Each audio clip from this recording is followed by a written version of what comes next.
Fala galera, que é do YouTube, canal Papo Reto. Hoje eu estou aqui com o Anderson.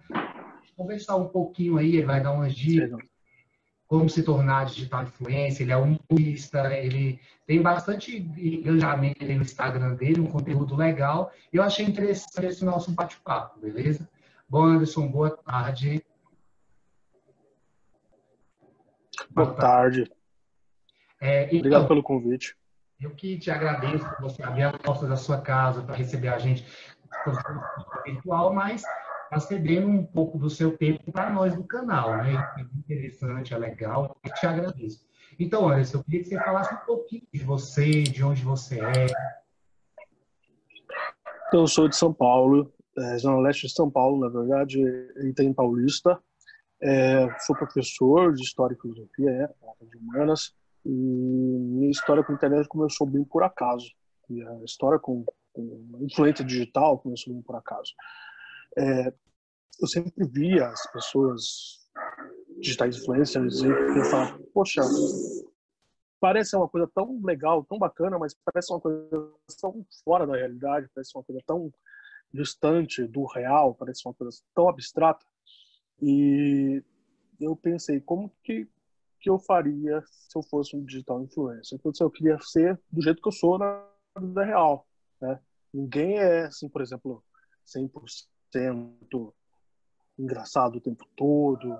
Às vezes você tem um momento que você quer falar mais sério, outras vezes você quer falar mais uma coisa mais descontraída, mas eu busco passar uma verdade que é o jeito que eu sou. Eu não gosto de tentar fazer uma coisa que não faz parte de mim, ou se associar a alguma marca que não faça parte do que eu gosto. Se eu não recomendo, por que eu vou falar para o pessoal, olha, comprem isso, usem isso? Eu acho que eu tenho isso comigo, muito essa proximidade, essa identificação. Eu acho interessante quando você fala da questão que você começou com humor, né? E aí você fala assim, que às vezes tem uma dificuldade, por exemplo, quando você está falando sério, as pessoas elas te levam a sério, mesmo por você fazer humor, porque é aquele negócio. Quando que a pessoa sabe que você está falando uma coisa séria, quando você está falando uma coisa brincando, o pessoal consegue diferenciar isso ou leva tudo? Não, consegue sim. Isso acontece bastante quando meus alunos me encontram nas redes sociais. E, como professor, eu sou um cara sério, sério, sério, sério, sério. E os alunos falam, professor, não acredito, você faz TikTok, você faz TikTok, você faz isso, você vai para aquele lugar, você vai para tal lugar. Então, tipo, eu já tenho esse choque de ao contrário, ou seja, um ambiente que eu tô sério e na internet que eu sou mais descontraído. Então, eu já consigo perceber essa diferença e na escola isso não traz problema. Eu nunca tive um problema de, olha, tem um vídeo celular, por exemplo, dublando Todo Mundo Deu Cris, ou fazendo uma paródia, e que os alunos, sei lá, trouxessem algum problema para mim nesse vídeo. Isso nunca aconteceu. Eles sempre comentam, ou eles falam, nossa, professor, que bacana, que legal, que interessante. E acho que isso é muito gratificante, né? Porque rola essa identificação que é uma coisa muito atual para eles, né? E agora a questão de falar sério nas redes sociais é, é bem interessante também, porque, por exemplo, eu postei um vídeo recentemente falando sobre o AI-5, né, porque todo mundo querendo a volta do AI-5. Eu falei assim, vou falar sobre o que foi o AI-5, porque o povo está querendo que volte o AI-5, mas será que eles sabem que realmente foi o AI-5? E, obviamente, como eu sabia, o engajamento dessa postagem seria menor do que as outras, porque tratava-se de um assunto mais sério, questões políticas. Às vezes as pessoas não pensam exatamente como você pensa e ela não vai querer interagir com aquela postagem, né? Mas eu sempre tento passar o que eu penso, o que eu sou, independente de que alguém vá se contrariar isso. Claro que eu não desrespeito ninguém, mas colocar minha opinião eu sempre coloco. Você faz uma questão da sua opinião de uma forma diferente, né? Pelo que eu vi aí, pelo que eu te acompanho, pelo que eu vejo. Você fala algumas coisas de uma forma legal, uma forma bacana, faz as pessoas interagir com você e entendendo o que você está falando com uma forma usando humor, né? Por alguns vídeos que eu usei, eu achei legal. Outra coisa que eu queria te perguntar é a respeito das paródias. Eu vi aí que você faz paródias. São criações suas mesmo, né? Que você estava me falando agora há pouco. Sim, sim. Algumas são criações minhas. E eu comecei a fazer paródia foi o ano passado, porque quando eu comecei, eu fico fazendo muitos vídeos no antigo Musical.ly, que é o Musical.ly, que era antes do TikTok. E eu nunca levei assim o Musical.ly naquela época como uma rede social assim promissora. Eu utilizava ele para fazer conteúdo para o Instagram. E eu fiz conteúdo. E quando se transformou, as coisas começaram a se alinhar e começou a se popularizar. E chegou um ponto que o que eu fazia, né, não vou falar que só eu fazia, porque seria, né, demagogia, mas o que eu fazia, tinha muita gente fazendo, porque já se popularizou o TikTok. E aí eu comecei a pensar, pô, se o que eu faço já tem bastante gente fazendo, e antes o pessoal me zoava muito, nossa, o que foi aquele vídeo de dublagem, aquela época do Dub Smash e tal.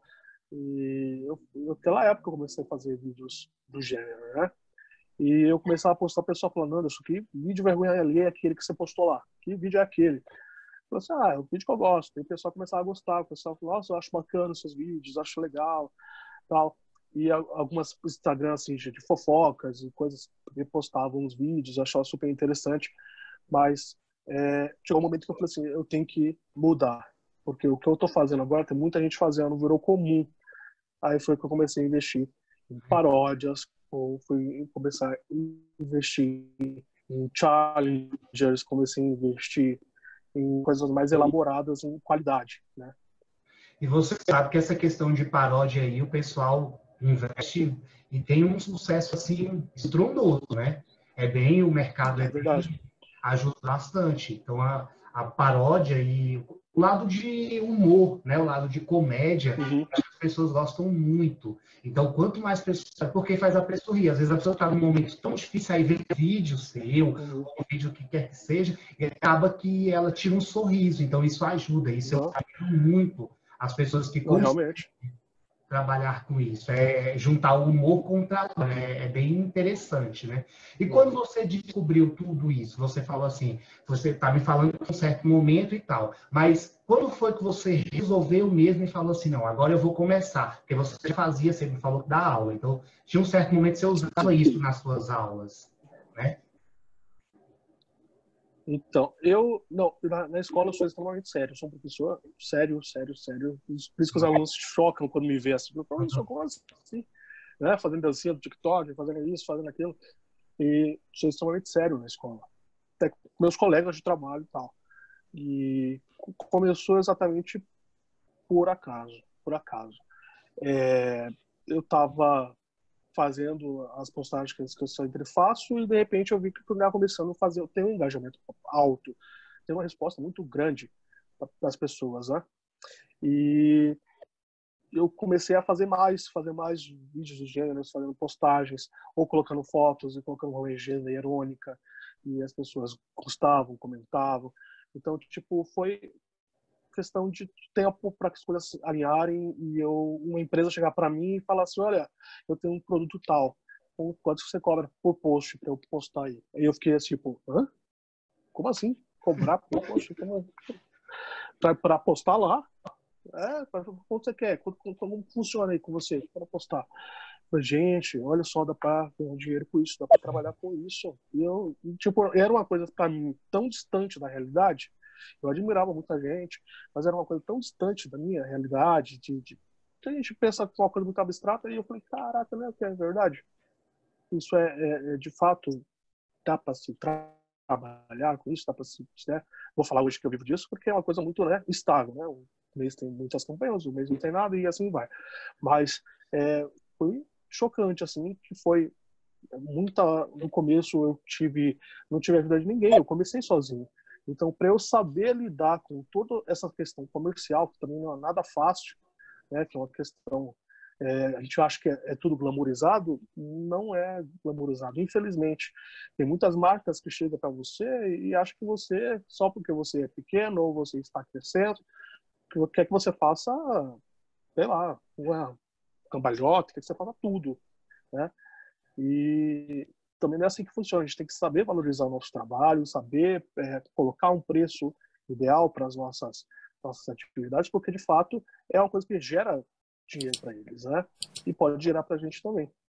As pessoas às vezes veem assim, aí falam assim, por exemplo, eu posso dar um exemplo do YouTube, né? Tem um canal no YouTube. Uhum. Aí vê assim, deixa eu pensar aqui, o Matheus Massafera, que ele tem 6 milhões, quase 6 milhões, se ele tiver um pouquinho mais, de inscritos. Aí acha assim, é fácil, acha que ele não passou por um processo, por todo um problema. E tem todo um processo, é o que você está acabando de falar aí. Às vezes as marcas não valorizam por ser uma pessoa nova no mundo influencer, e aí quer que faça de qualquer jeito, quer que você invente Exatamente. moda para poder vender o produto deles. E aí as pessoas não enxergam isso, que para você chegar onde você chegou, tem todo um obstáculo, né? Então, assim, um conselho que eu vou Exatamente. dar é que as pessoas se valorizem, né? Porque, por exemplo, quem está começando Exatamente. agora, você já deixa uma dica aí, se valorizar, saber o seu potencial e se reinventar sem deixar de ser você, não é isso? Exato. E também, por exemplo, uma coisa que eu levei comigo foi que ninguém tá nem aí para você. Primeiro trunfo é, ninguém tá nem aí para você, tá? Você que tem que estar aí para você mesmo, você que tem que correr atrás, tem que fazer. Ninguém vai conseguir ser digital influencer no escondido, né? Tem que perder a vergonha, tem que botar a cara, ligar a câmera, começar a falar com a sua audiência, saber o que eles querem, o que eles procuram, porque não adianta você estar falando A para o público B e não é aquilo que eles estão interessados em saber.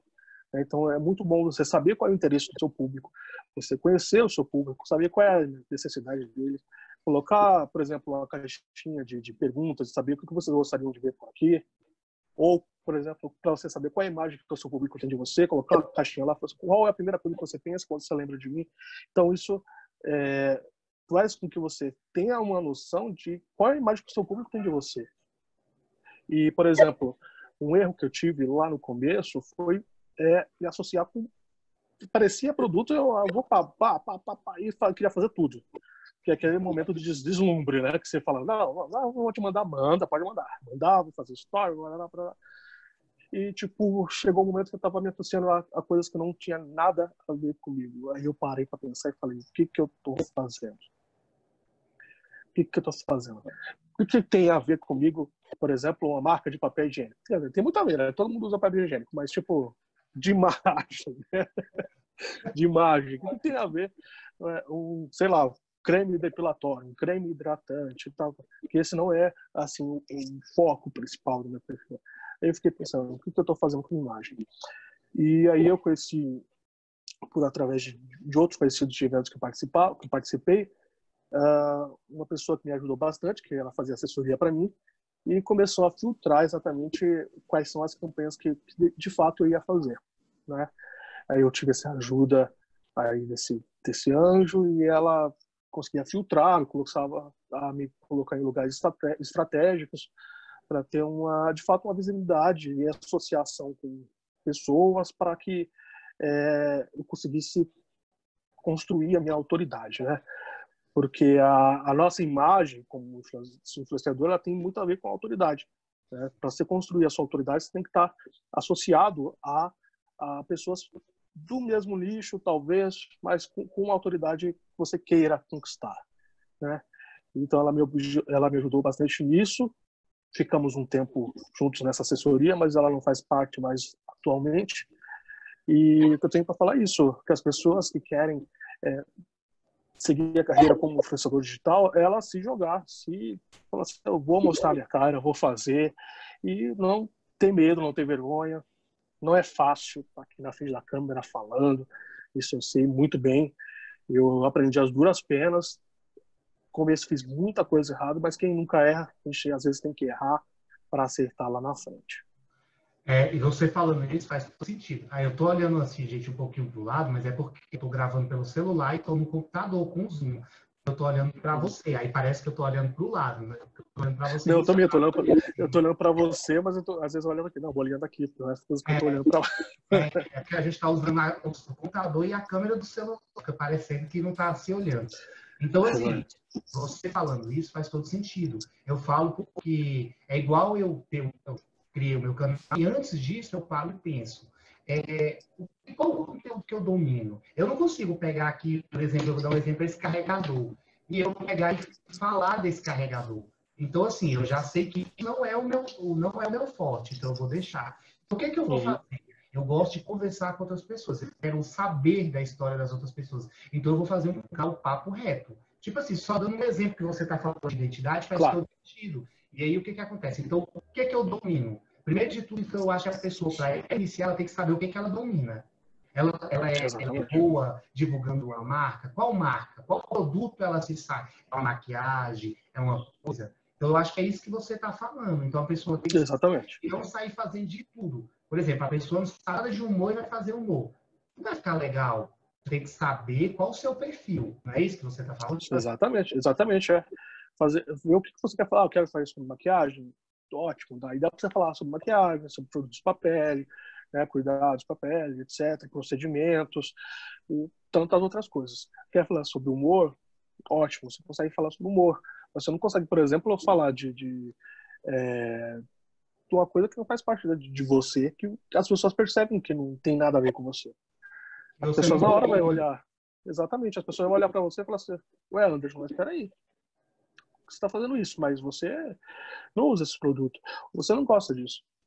Agora, eu tenho me associado muito atualmente com coisas que eu tenho mais identificação. Porque isso, para mim, é mais, como eu vou dizer, é mais cômodo e também é uma coisa que eu gosto. Então, tipo, se eu vou falar, por exemplo, de filme, que é uma coisa que eu curto muito, então eu assim, me sinto mais à vontade. Se eu vou falar sobre um evento tal, curto muito eventos, então, tipo, fico mais à vontade. Agora, se eu vou falar uma coisa tipo, sei lá, grampos para cabelos, aí já fico, tipo... As pessoas percebem, ó, o que esse menino tá falando? O que esse menino tá falando? E eu passei por essa fase, né? E eu aprendi muito com isso, as duras penas, de que as coisas tem que ter uma padronização, tem que ter um norte, né? Tem um direcionamento. Você não pode fazer tudo, você não pode... aquela velha história. Quem fala para todo mundo não fala para ninguém, fala sozinho, né? Eu comecei, por acaso, como eu falei, e fui fazendo essa trajetória. Eu tenho muito a conquistar ainda, quero, se Deus quiser, se der certo, quero ir mais além, mas também se não der certo também, paciência, né? Mas eu batalho muito, faço com muito carinho. Eu acho que você ter dedicação e fazer porque você gosta do que você está fazendo é muito mais importante, porque você falar, eu quero fazer para receber produtos em casa, quero fazer para ficar saindo para cima e para baixo, para ir para o hotel de graça. Isso é apenas consequência do seu trabalho. Não tem que ser o objetivo. Eu acho que quando você faz com amor e se entrega, sai um conteúdo de verdade, sai algo. Agora, quando você faz só porque os outros estão fazendo, você acaba perdido e desiste no meio do caminho. A gente vê tanta gente, né, que faz e desiste no meio do caminho, porque não está se faltando. Está faltando a verdade no que faz e se fala. Então, deixa eu te perguntar mais uma coisa. Você falou que é professor. E aí a questão, o seu trabalho, você consegue conciliar o seu trabalho de digital influencer no Instagram, seus stories, com o seu trabalho de professor? Consigo. Eu coloco sempre o meu trabalho como professor em primeiro lugar, porque é o que me sustenta, que dependo dele, minha renda fixa. Então, meu principal foco é meu trabalho como professor, né?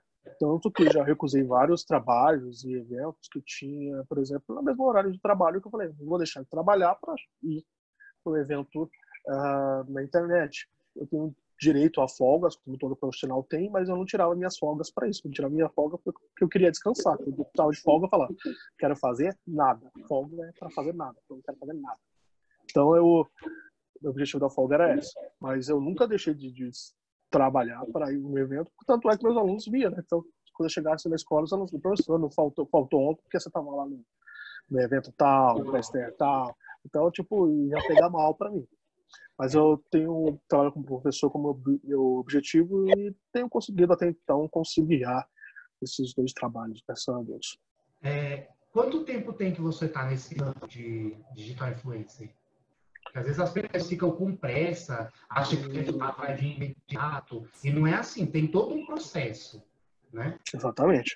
Eu comecei mais ou menos Em 2017? 2017, 2017, é. 2017 comecei. Quando chegou assim os seus primeiros 10 mil seguidores, qual foi a sensação? O que você sentiu? Que a gente fica totalmente, todo dia tá lá olhando. Quantos seguidores? Como é que foi a sensação para você quando começou a surgir? Que você falou, não, as pessoas agora sim estão reconhecendo o meu trabalho. No começo, eu comecei e na rede social em si, né, no Instagram em si, eu não tinha muito essa pretensão. Então, as coisas foram acontecendo aos poucos, mas quando a coisa começar a crescendo, eu comecei a fazer aqueles agradecimentos, né, aquelas fotos de agradecimentos. Valeu 1K, depois valeu 2K, mas já de novo, 3K, 4K. Chegou 10K, falei, não acredito. Meu Deus do céu, 10 mil seguidores, não acredito. E depois foi vindo mais e mais e mais e mais. E os amigos comentando, né? E como que eu falei no começo, às vezes a gente pensa que algumas pessoas vão nos apoiar e não foi isso que aconteceu comigo. Algumas pessoas vieram zoar, falar aqueles termos pejorativos, como blogueirinho, ele é blogueirinho, e papapá, querendo diminuir. Mas o negócio é você não dar atenção a essas coisas e não ligar, porque criticar, tem muita gente para criticar. Agora, fazer igual como você, ou melhor que você, vai ser poucas pessoas. Ou ajudar então, eu sempre a fazer, né? Então, é isso que eu... Pode continuar. Isso que eu falo sempre nos stories. Isso que eu falo sempre nos stories. Quem tem um amigo que cria conteúdo, que tem um canal, tem que apoiar. Porque é muito difícil. As coisas são muito... Cada interação faz toda a diferença. E isso, muitas vezes isso não aconteceu comigo. O principal apoio que eu tive foi de pessoas que eu não conheço. Que eu não conhecia, na verdade, né? Que eu não conhecia. E essas coisas foi crescendo. Fui conhecendo muita gente bacana, muita gente legal, sabe? Muita gente que... Coisas que eu nem a vida inteira eu nunca imaginei. Eu andando na rua, a pessoa falou assim, você é o Anderson, tal. Eu falei, gente, meu Deus do céu, essa coisa é muito... Eu não fiquei sem saber onde colocar a minha cara. Que é uma coisa tão surreal pra mim. Eu pensou, nossa, que é bacana. Tal, gosto dos seus vídeos. Eu fiquei assim, sem saber o que falar. Eu fiquei mudo. Depois eu até pedi desculpa pra pessoa. Falei assim, desculpa, porque eu fiquei estático, não consegui responder. Porque foi tão assim, impactante.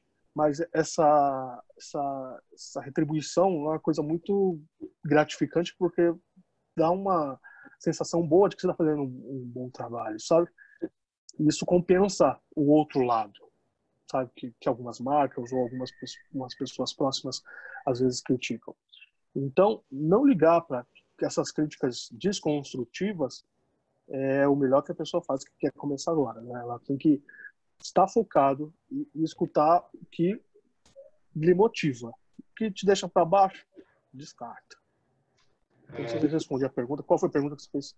Não sei se eu respondi. Eu respondi sobre isso. Outra coisa também, você falando da questão aí, que as pessoas falam que você não conseguiu muito apoio das pessoas. E eu te falo assim, o mesmo caso comigo. Você fala que conheceu várias pessoas ao longo do... E assim, o bom hoje, não posso dizer o bom por conta dessa questão, dessa quarentena, mas a internet ela é uma ótima ferramenta, ela liga a gente com outras pessoas. Ó, para você ver, se você está em São Paulo, eu estou em Brasília, e nós estamos conversando através da internet. Então, o nosso maior aliado hoje é esse. E, assim, pessoas para ajudar. Por exemplo, se eu tivesse procurado pessoas daqui, ninguém quer ajudar. Quem ajuda são pessoas de longe. Eu já conversei com gente do Rio de Janeiro, já conversei com gente do Rio Grande do Norte. Tudo está lá no canal. Então, assim, as pessoas de fora, elas são mais fáceis para ajudar a gente do que quem está próximo, né? Exatamente. Que aquela pessoa que te conhece, que é seu amigo, que sai com você, ou da família. Porque ela não acredita. Quem vai te ajudar? Quem acredita Exatamente. é o de fora que acredita, o de dentro não. Então, se a gente for ligar para essa opinião, a gente não vai fazer nada. Então, se e também ter um filtro, né? Saber, não, o que eu sou bom. Porque não adianta também você fazer uma coisa... Achar que tá arrebentando. Que todo mundo tá falando, tá ruim, você acha que tá arrebentando e continua fazendo. Vai ter um filtro também do que fazer e como fazer, né? Para ficar legal. Não, isso mesmo. E ter essa autocrítica, né? Sabendo até onde você pode ir também, não é achar que você falou, eu sou o máximo, eu posso tudo, eu sei de tudo. saber até onde você pode ir, saber quando a coisa está boa, quando a coisa está ruim, quando você está exagerando. Não adianta, eu tento fazer um humor que não seja muito, como eu vou dizer, ofensivo, que não seja muito, não seja ofensivo, que não seja, de certo modo, falando palavras que não se deve. Às vezes eu falo um palavrãozinho ali, outro aqui, mas nada assim tão, né, que ofenda alguém de fato, endereçado, por exemplo, a um grupo social específico. Mas eu vejo pessoas que apelam, a gente vê na rede social, pessoas que apelam tanto para mostrar corpo, quanto para palavras de baixo calão, quanto de conteúdo mesmo. Então, por exemplo, tem muito cuidado com isso, porque se você quer ser influenciador digital, se você quer ser uma loja, se você quer ser um negócio, você tem que ter uma imagem. Se eu quero passar a imagem de um influenciador digital, eu não posso aparecer lá sem camisa toda hora, né? Se for um contexto de praia, ok. Mas eu não posso aparecer de cueca, sem camisa, sensualizando, porque, tipo, o público vai querer, o público que eu vou atrair vai ser um público que vai querer isso, vai querer ver isso. Não vai querer ver, olha, pessoal, produto tal, vou trazer esse produto para vocês. O pessoal não vai estar nem aí, vai falar, Anderson, tira a camisa, faz o striptease. Então, tipo, é isso. Então, a gente tem que ter uma patronização, tem que ter um norte para também não achar que tudo é festa, a gente pode tudo. Porque o povo, ele sempre vai, os seguidores sempre vai colocar uma imagem nossa, da gente na nossa cabeça. E às vezes as pessoas chegam no direct e falam assim, vou te mandar, vou falar isso para você, mas eu acho que você não vai ver. Eu falo assim, eu tô vendo aqui agora. Eu falo, nossa, você vai estar respondendo. Eu falo, gente, eu sou igual você, não tô rico não ainda. Não tô rico não. Porque tem muitos digital influencers que colocam na própria configuração do Instagram não receber mensagem de todos. Ou seja, então eles acabam não recebendo. Por exemplo, você vê um stories legal, comenta, a pessoa não está nem vendo. E assim, é igual o pessoal fala, não sei se você vai ler, porque realmente tem esse sério problema. Faz uma pergunta, mas ele não vai nem ver a sua pergunta, porque ele nem olha a mensagem. Acontece muito isso. Aí as pessoas ficam com certo receio. Né? Então, é verdade. Eu respondo todo mundo. Nossa, você é tão acessível, gente, mas eu não ia ser acessível por quê? Se eu trabalho com vocês, se o meu trabalho aqui depende de vocês, por que eu não vou ser acessível? Eu até falei isso nos stories esses dias. Se você está falando com um digital influencer e ele não te responde, claro que, né, tem gente que tem milhões de seguidores, se fosse falar com todo mundo, ia ficar só falando só isso, fazendo só isso da vida. Mas se você está falando com a pessoa, está ajudando a pessoa no perfil dela, um digital influencer que você gosta, um cantor que você gosta, e a pessoa não está dando a mínima para você, alguma coisa de errado tem. Né? Uma coisa de errado tem. Então eu tento retribuir o carinho, todo mundo que chega falando comigo de uma forma respeitosa, de uma forma educada, eu trato da mesma forma, né? Não tem um porquê eu não tratar.